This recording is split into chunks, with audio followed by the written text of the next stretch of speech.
They've given you everything they were given, so that if you wanted to change it, you've got the keys to do all of that.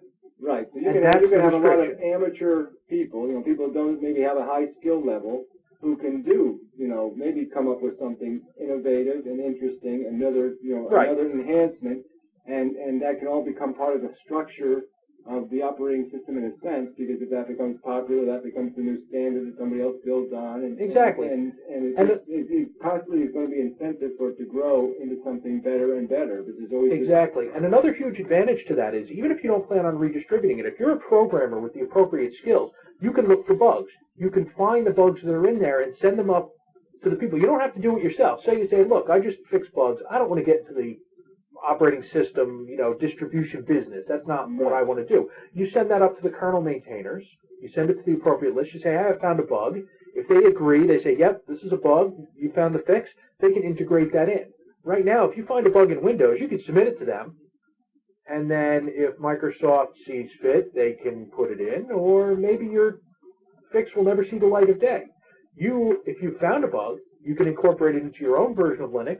You can use it yourself. You can send it up, and hopefully that will come back. So flaws in the system are being seen. They say, with many eyes, all bugs are shallow. What they're basically seeing is, if you have 10,000 people looking at the source code, the random chance that somebody's going to find that one weirdo bug is much higher than if there are only a smaller amount of people looking at it. So there's a good chance that your software is going to be of a higher quality, and also if a bug is particularly bad, if they find a really bad flaw, it can be fixed very quickly.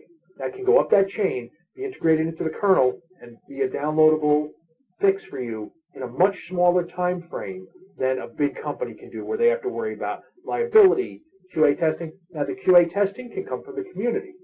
You don't have to integrate in that new patch. People will test that. If you buy your software from a company like Red Hat, they check their software carefully. They work more like a Microsoft manager. Like, every so often they'll come out with fixes.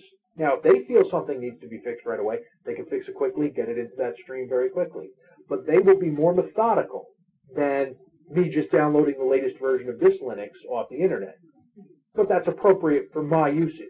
If I'm working in a server environment, I want a company standing behind it. A company like Red Hat does that sort of thing. SUSE does that sort of thing.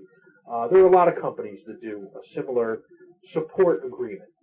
So you can get all of the things you get out of a Microsoft or an Apple support agreement from open source. Even though the software is available for free, you can still get that big company support if that's